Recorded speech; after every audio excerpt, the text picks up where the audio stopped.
So, how are modern AI systems able to answer questions using your own data, company documents, live information, or even personal context?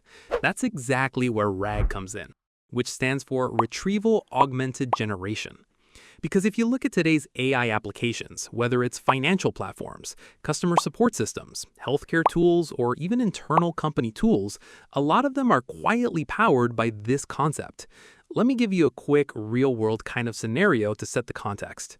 Imagine you're using an online shopping platform, and after you place an order, you open the support chat and ask, "Where exactly is my package right now?"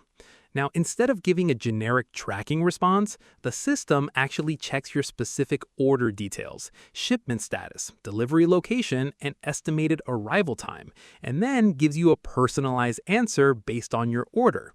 That kind of intelligent, context-aware response is exactly the type of experience modern RAG systems help create. Now, here's the interesting part. A normal AI model like ChatGPT or Google Gemini wouldn't be able to do this properly. Why? Because they don't have access to your personal data. They don't know your report, your history, your context.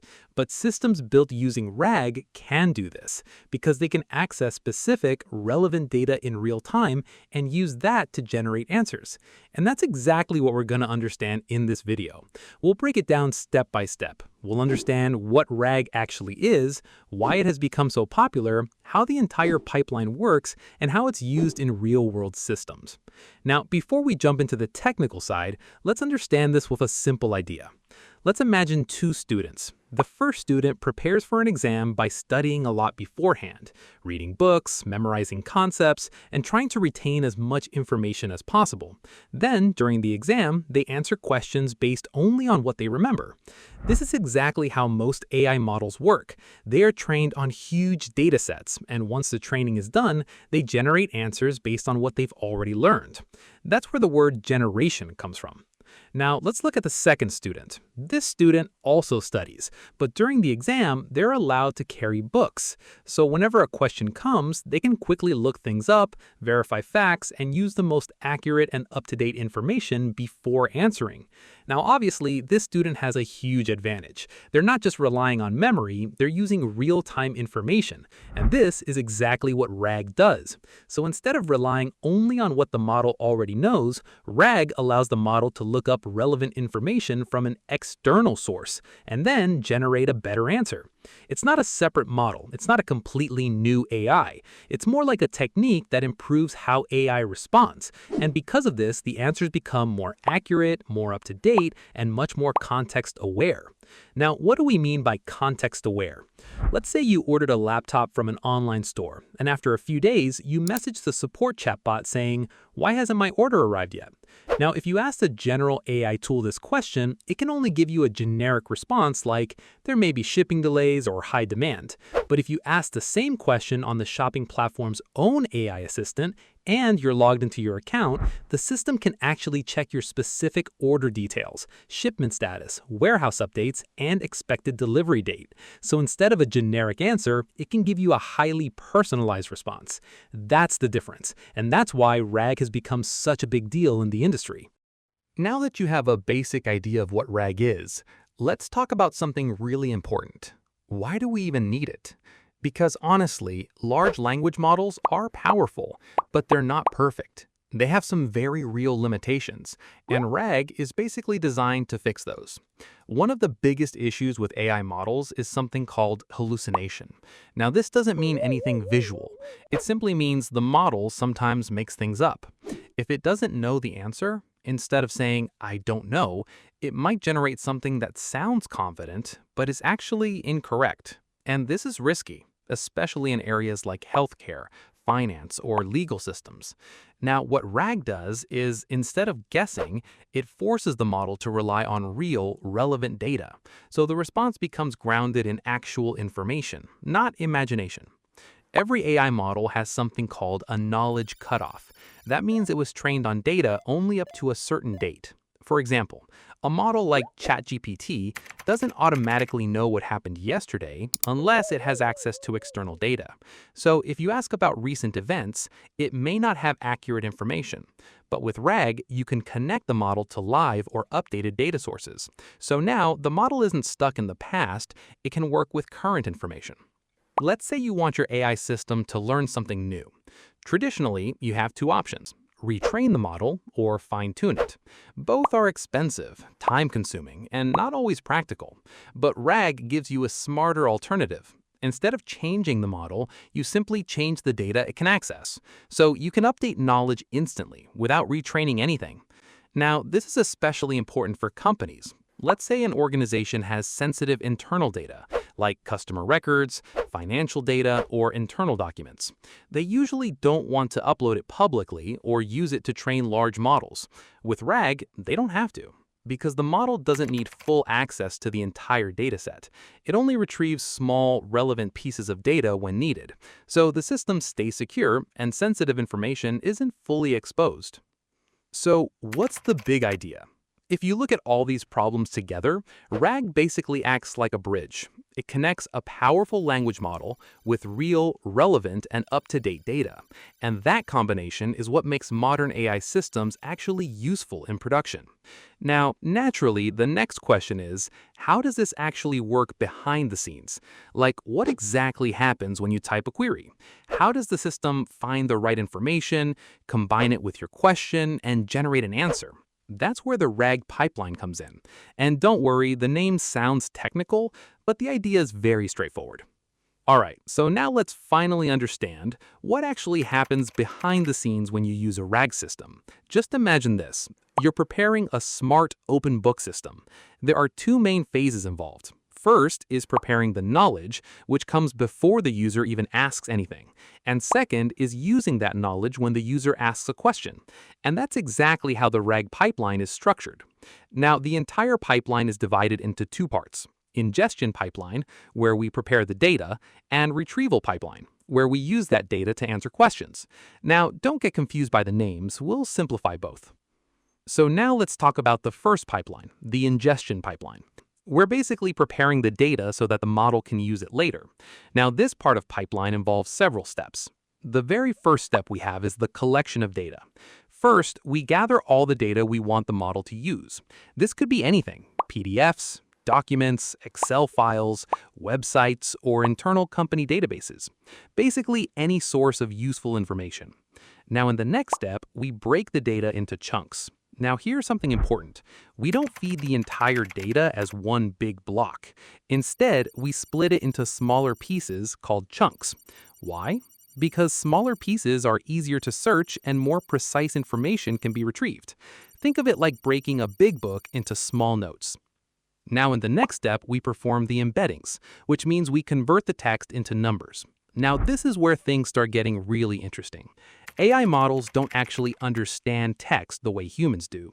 For us, words naturally carry meaning. Like if I say, "The movie was amazing," you instantly understand the emotion behind it. But computers don't see meaning the way we do. For a machine, text is just raw characters. So before an AI model can work with text, we first need to convert that text into something the model can mathematically understand. And that something is numbers. So what happens is every chunk of text gets converted into a numerical representation. This numerical representation is called an embedding. More specifically, it's usually called a vector embedding. Now, the obvious question is, who creates these embeddings? That's where embedding models come in. These are specialized models whose job it is to take text and convert it into meaningful vectors that capture the semantic meaning of the text. Now, once all the chunks have been converted into embeddings, we need a place to store them. And that's where something called a vector database comes in. Now, this is very different from a traditional database, because traditional databases mainly work using keyword matching. For example, imagine you have thousands of movie reviews stored inside a normal database. Now, if you search for funny action movie, the database will mostly try to find documents containing those exact words: funny, action, and movie. So keyword-based search depends heavily on exact text matches. But here's the problem. Humans don't always use the exact same words for the same meaning. For example, funny movie, hilarious film, or comedy action film. All of these have similar meanings, but the key words are different. And this is where normal databases struggle. Now, vector databases solve this problem using embeddings. Remember, every chunk is converted into a vector, and vectors capture semantic meaning. So instead of searching for exact words, a vector database searches for similar meanings. This is called semantic search. For example, let's say inside your database you have a document titled Best Comedy Films to Watch with Friends. Now imagine a user searches for funny movies for weekend. Notice something important. The exact keywords don't match perfectly. The document says comedy films, while the query says funny movies. A traditional keyword-based database may not rank this result properly because the wording is different. But a vector database works differently. Since embeddings capture meaning, the system understands that comedy is same as funny, and films is same as movies. So mathematically, their vectors end up being close to each other. And because of that, the vector database is still able to retrieve the correct document. And this ability is extremely important in RAG systems, because users rarely ask questions using the exact same wording as the stored documents. People naturally phrase things differently. So instead of matching words, we match meaning. And that's exactly what makes vector databases so powerful for modern AI systems.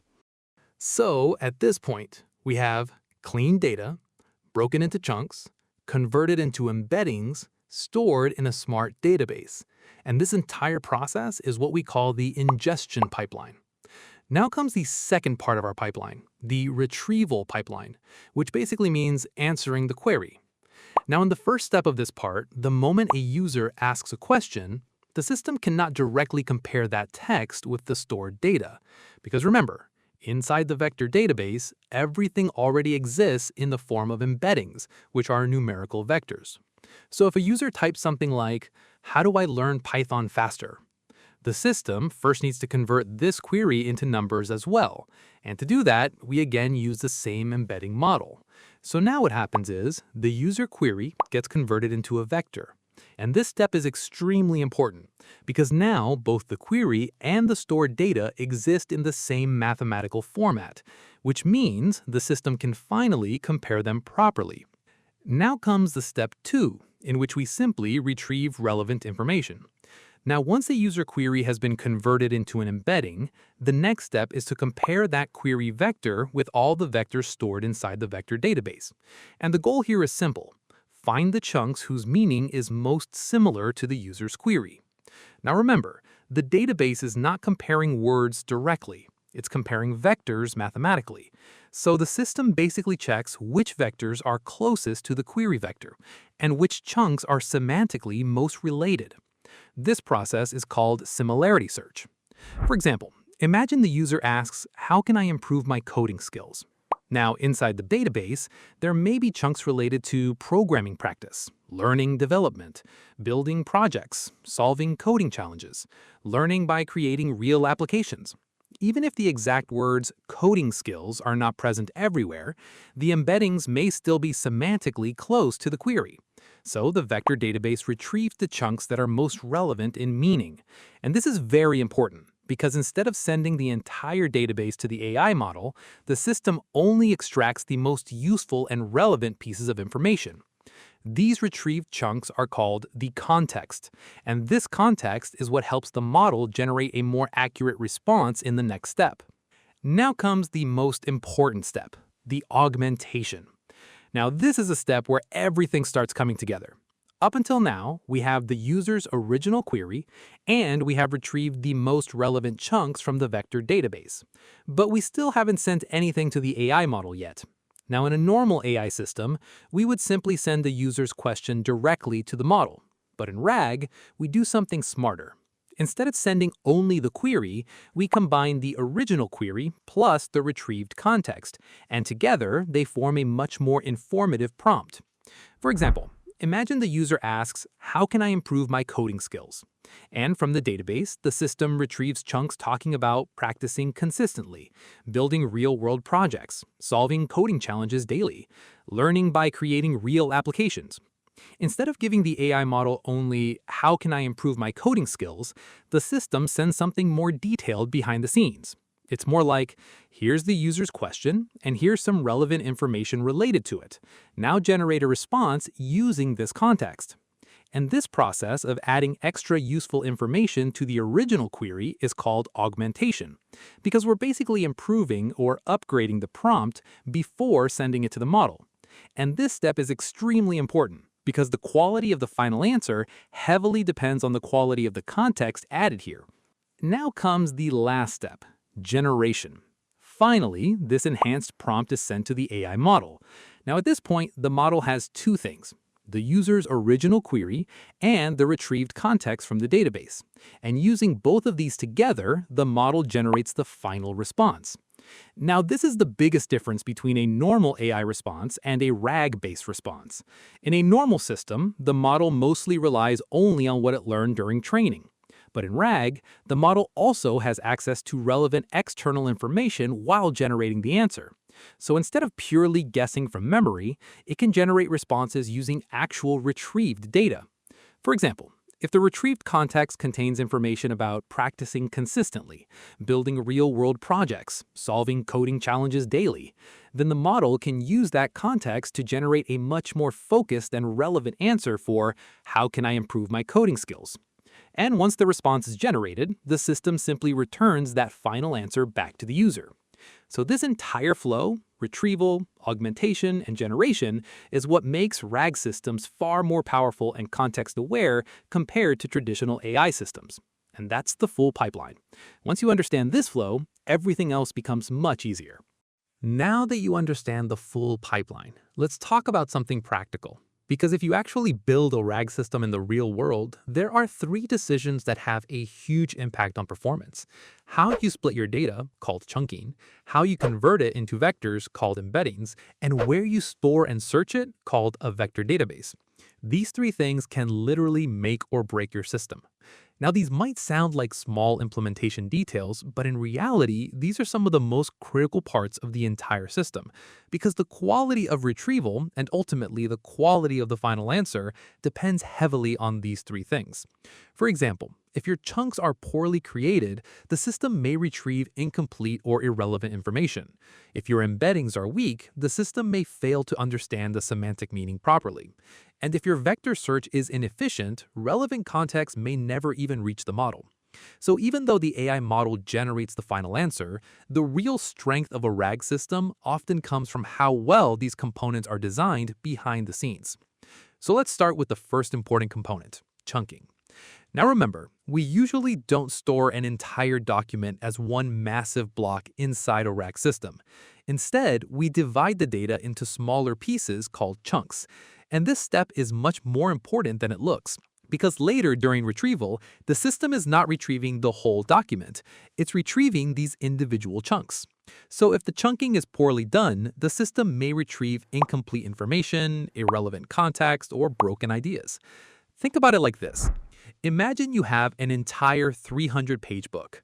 Now, if someone asks a question related to just one specific topic from that book, it would be inefficient to send the whole book to the AI model. Instead, it makes much more sense to split the book into smaller, meaningful sections so the system can retrieve only the relevant parts. And that's exactly what chunking does. Now, there are multiple ways to create chunks. So the first one we have is the fixed size chunking. Now, this is the simplest chunking method. Here, we split the text after a fixed length. For example, every 500 words or every 500 tokens, a new chunk gets created.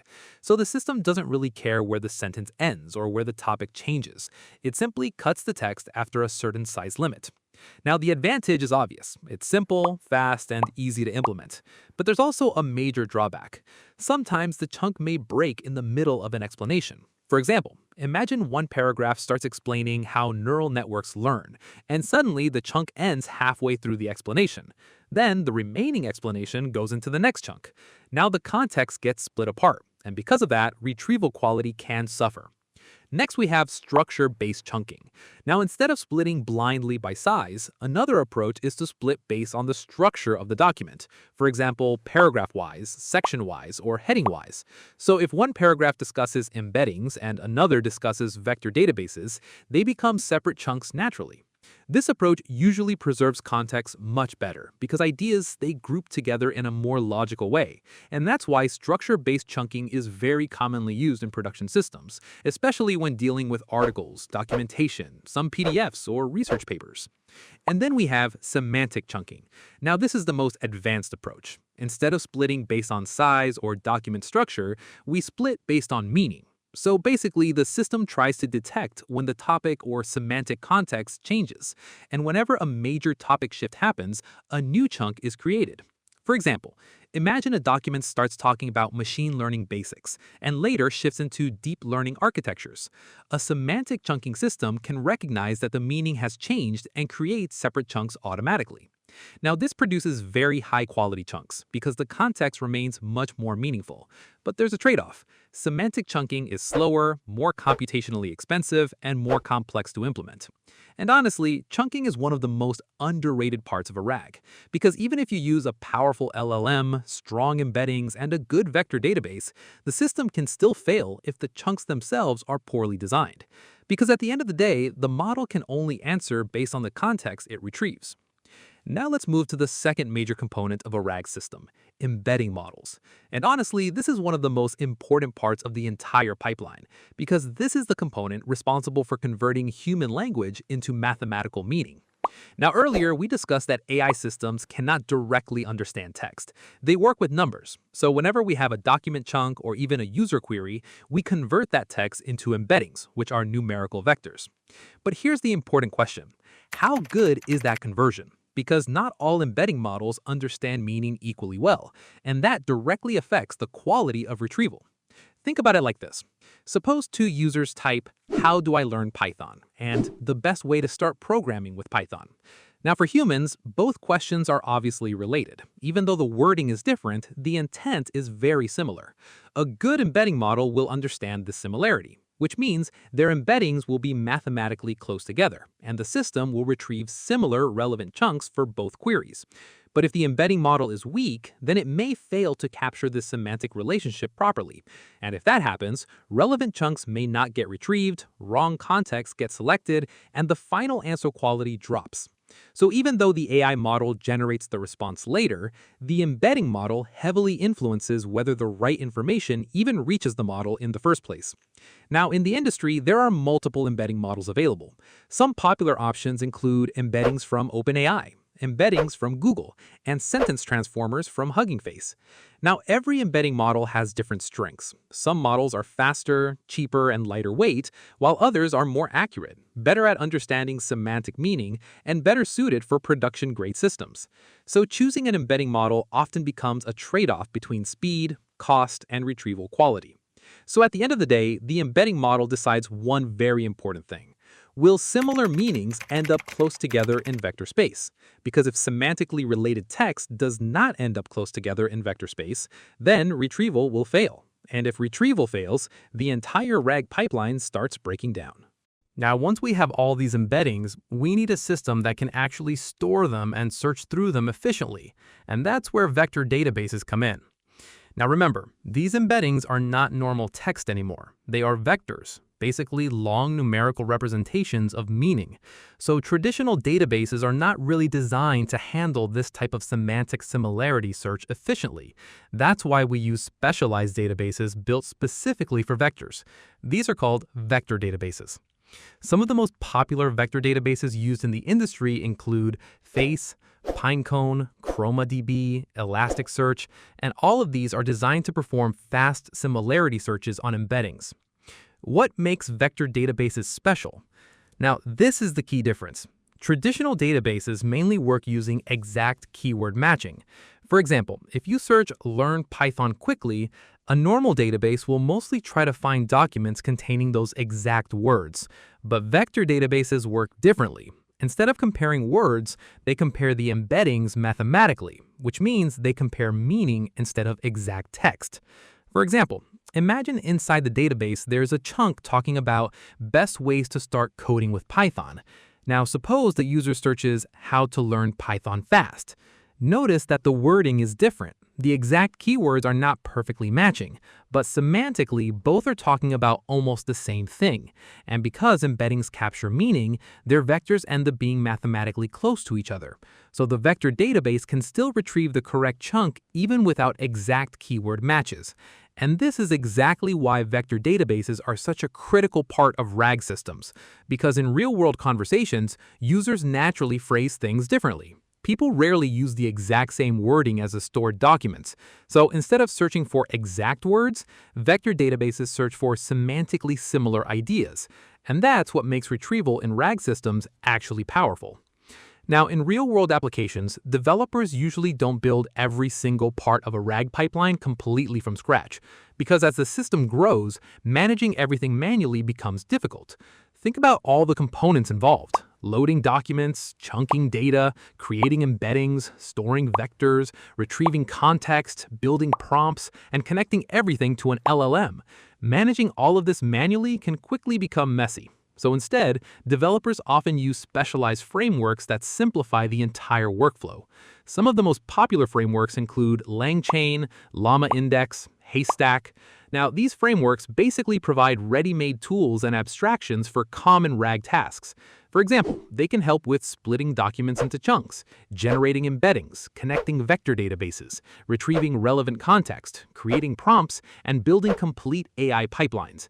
So instead of writing every low-level step manually, developers can focus more on system logic, application design, and improving response quality, while the framework handles much of the underlying workflow. And honestly, frameworks like these have played a huge role in making RAG development much faster and more accessible. Because today, even relatively small teams can build powerful AI applications without having to engineer the entire infrastructure from scratch. Alright, so now you've got a complete understanding of how RAG actually works. We started from the basic idea, understood why traditional AI models have limitations, and then saw how RAG solves those problems by combining retrieval with generation. Then we broke down the entire pipeline step by step, from preparing the data, to retrieving the right information, to finally generating a more accurate and context-aware response. And on top of that, we also looked at the key components that really matter when building a RAG system, like chunking, embeddings, and vector databases. So at this point, you should not just know what RAG is, you should actually understand how it works behind the scenes. Alright, so that's all for this video. If you found this video helpful, then make sure to hit the like button and subscribe to the channel for more videos like this. Thanks for watching, and I'll see you in the next video.